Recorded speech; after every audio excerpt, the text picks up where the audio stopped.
Cosa è successo? Eravamo in 3 in macchina, Tommy guidava, l'altro era passeggero al suo lato, poi c'ero io da parte del conducente da dietro. Stavano prendendo la curva finché non è, almeno mi è sembrato di vedere una macchina comparire che ci veniva incontro in mezzo alla strada.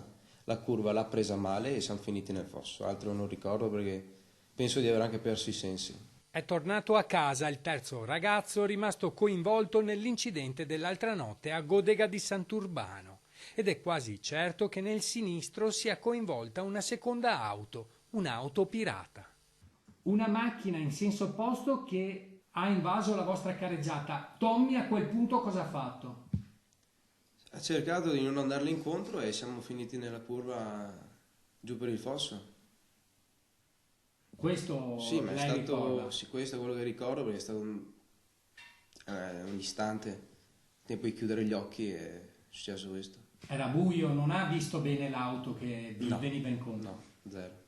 Dimesso da poche ore dall'ospedale di Conegliano, fortunatamente senza gravi traumi, ha ancora impressi nella mente quei terribili istanti. Zona industriale, via Cordignano, Lo Schianto.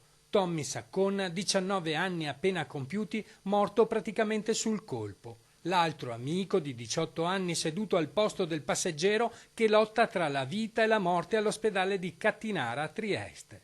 Lui, con la voce rotta dall'emozione, nonostante la ferita alla testa, si considera un miracolato. Sì, me ne sono reso conto. Lei adesso incontrerà i familiari dei suoi amici. Spero di sì. Cosa ci tiene a dirgli? Sì, che sono dispiaciuto. Una cosa simile non se l'era immaginata nessuno. Io cerco di dare più sostegno possibile alla famiglia e a tutti quanti. Per qualsiasi cosa io per loro ci sono.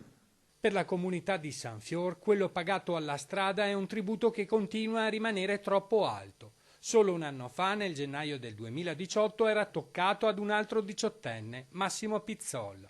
La realtà è che probabilmente non ci abbiamo messo abbastanza per istruire questi ragazzi, per sensibilizzarli al fatto che il pericolo ci abbiamo sempre in agguato, soprattutto quando fa buio, soprattutto quando si è in un'auto, soprattutto quando si è con amici, perché la disattenzione è normale